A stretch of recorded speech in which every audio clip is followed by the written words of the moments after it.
अगर तुम जेई 2027 के लिए प्रिपेयर कर रहे हो, ये तुम्हारे पास लास्ट मौका है कि तुम बिना कॉम्प्रोमाइज करे अपनी ड्रीम आईआईटी को चेज कर सकते हो। इसका क्या मतलब है? देखो, 5 महीने ऑलरेडी वेस्ट हो चुके हैं। अब अगर तुमने एक्शन नहीं लिया तो क्लास 11th वेस्ट हो जाएगा। एंड जिन भी बच्चों का क्लास 11th वेस्ट होता है, जनरली वो आईआईटीज तक नहीं पहुंच पाते। अगर पहुंचते भी है तो डिसेंट आईआईटी नहीं मिलता है, सिर्फ कॉम्प्रोमाइजेस होते हैं आईआईटी, एनआईटी या ट्रिपल आईटी के नाम पे। अगर तुम्हें कॉम्प्रोमाइज नहीं करना है, अगर तुमने जो प्रिपरेशन स्टार्ट की थी with the dream of a very good IIT, very good branch, जो आज के टाइम पे बहुत नीडेड भी है, तो अभी से सीरियस होना बहुत ज्यादा जरूरी है। मैं मेरी खुद की स्टोरी तुम्हें बताता हूँ। जेई की प्रिपरेशन जब मैं 11th में स्टार्ट कर रहा था, स्टार्टिंग में प्रिपरेशन अच्छी चली, फिर थोड़े बैकलॉग्स हो गए, फिर टेस्ट में मार्क्स कम आने लगे। एंड यही सितंबर के आसपास का टाइम था जब मेरे टेस्ट में 98 मार्क्स आए एंड मैं बहुत ही ज्यादा डिप्रेस हो गया। मुझे लगा कि अब जेई प्रिपरेशन मेरे से नहीं हो पाएगी, बेटर है कि मैं किसी बोर्ड्स की कोचिंग को ही ज्वाइन कर लूं। मैं मेरे टीचर के पास ये प्रॉब्लम लेके गया कि सर, मेरे ड्रीम्स इतने बड़े हैं बट मेरे तो सिर्फ 98 मार्क्स आए, वो भी तब जब 2-4 महीने का सिलेबस हुआ है। मुझे लगता है मैं जेई की प्रिपरेशन के लिए नहीं बनाऊं, मुझे बोर्ड्स की कोचिंग ज्वाइन कर लेनी चाहिए। टीचर ने सिंपल बोला। ये फेज सितंबर अक्टूबर में हर जेई एस्पिरेंट के साथ आता है। कुछ लोग ब्रेक हो जाते हैं, उनका कभी कुछ नहीं होता है, कुछ इससे कम बैक कर लेते हैं।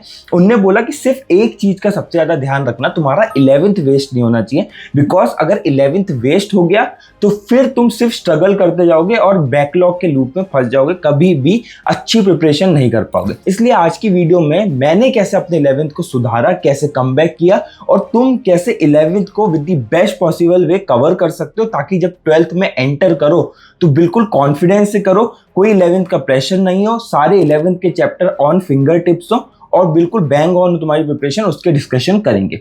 बट इससे पहले मैं चाहता हूं कि एक सीरियसनेस से कमेंट में लिख दो, I will not waste my class 11th, because ये बहुत ज्यादा नीडेड है। एक बार अगर क्लास 11th वेस्ट हो गया, 12th कभी कॉन्फिडेंस से शुरू हो ही नहीं सकता।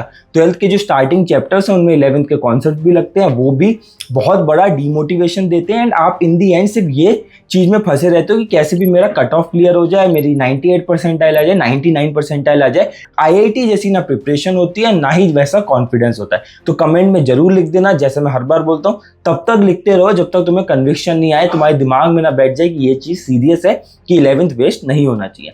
अब सीधे मुद्दे पे आते हैं कि करना क्या है। देखो, सबसे पहले बात करेंगे बेसिक्स पे। तुम्हें आज तक पता ही नहीं है बेसिक्स ऑफ जेई प्रिपरेशन होती क्या है, इसलिए तुम डायरेक्शनलेस घूमते रहते हो। देखो, जेई में एमसीक्यू और न्यूमेरिकल बेस्ड क्वेश्चन है, JEE advance MCQ, numerical, comprehension based, indefinite possibilities है कि किस तरीके का क्वेश्चन आएगा।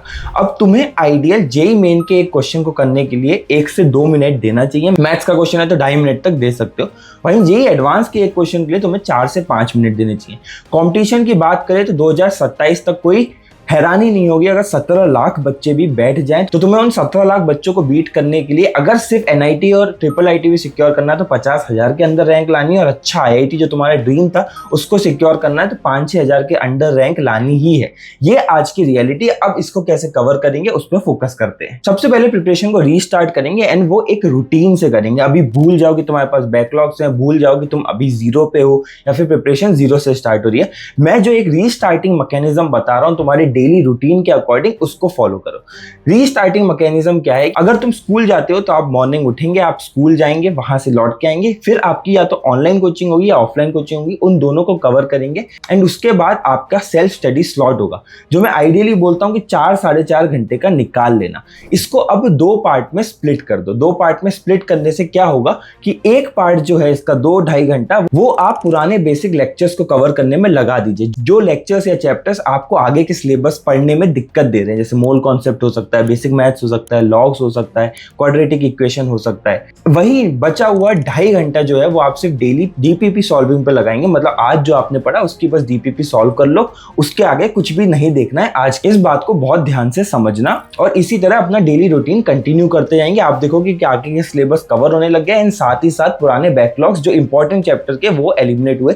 कोई भी ऐसा चैप्टर नहीं करना है जो इंपॉर्टेंट नहीं है या फिर जो नेसेसरी नहीं है। जैसे मैं आपको एग्जांपल देता हूं, अगर आपका बाइनोमियल थ्योरम बैकलॉग में है तो उसकी इतनी नीड नहीं है कि आप उसको अर्जेंटली कवर करो, बाद में भी कवर हो सकता है, उसका कुछ यूज नहीं होता फंडामेंटली। इसके साथ साथ शॉर्ट नोट्स को बनाना हमेशा हर चैप्टर के साथ तुम्हें करना ही करना है, लेकिन टाइम तो है नहीं, टाइम मिलेगा। देखो अगर स्कूल गोइंग बच्चे भी हो तो 250 दिन के आसपास तुम्हारा स्कूल खुलता है, इसमें भी 75% अटेंडेंस ही मेंटेन करनी होती है। मतलब पूरे साल में आपको अराउंड 180 to 200 डेज खाली मिलते हैं विदाउट स्कूल, बस तुम्हें रियलाइजेशन नहीं होता। हॉलीडे पे फोकस ही करना है, आपको लार्ज स्केल प्रैक्टिस करनी है, रिवीजन करनी है। मतलब आपने डीपीपी रेगुलर डे में करी है, आपने रिवीजन के लिए मॉड्यूल्स, रेफरेंस बुक हॉलीडेज पे करनी है।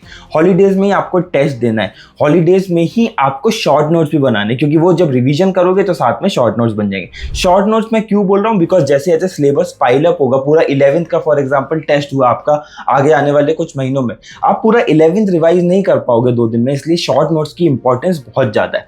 तो इन चीजों का आपको ध्यान रखना है। एंड फाइनली, चाहे कुछ भी हो जाए, मॉक टेस्ट देना नहीं बंद करना है, बिकॉज मॉक टेस्ट ही तुम्हारे 2 एस्पेक्ट्स को बहुत क्लियर करता है। पहला कि तुम्हारी प्रिपरेशन जैसी भी चल रही है उसको एक आईना दिखाता है, एक मिरर दिखाता है कि भाई मेरे पास ये स्ट्रेंथ्स थी, ये वीकनेस थी। दूसरा, वो तुम्हारे को एक एग्जाम एनवायरनमेंट के लिए ट्रेन करता है। जेई मेन एग्जामिनेशन जहां 15 लाख बच्चे कंपीट करते हैं, बहुत प्रेशर बिल्डिंग एनवायरनमेंट होता है, वहां आप अगर मॉक टेस्ट नहीं देते रहे तो वो प्रेशर बिल्ड होता ही रहेगा और एग्जाम के दिन आप कोलैप्स कर जाओगे।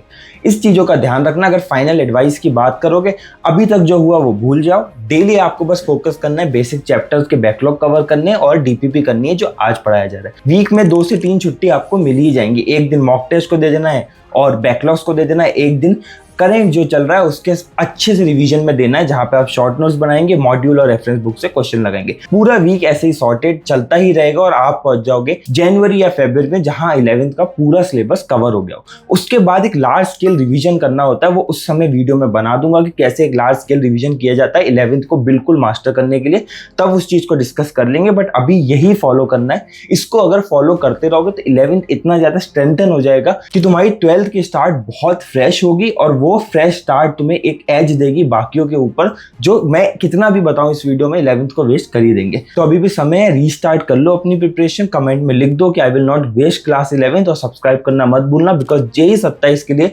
जहां जहां भी तुम्हें प्रॉब्लम आएगी उस हर प्रॉब्लम का सॉल्यूशन एक वीडियो के फॉर्म में तुम्हें चैनल पे मिल रहा होगा, वरना लाइव क्लासेस में तो हम डिस्कस कर ही रहे हैं डेली 4 बजे तुम्हारे सारे problems as a mentorship session. मिलते हैं अगली वीडियो में, एंड कीप वर्किंग हार्ड।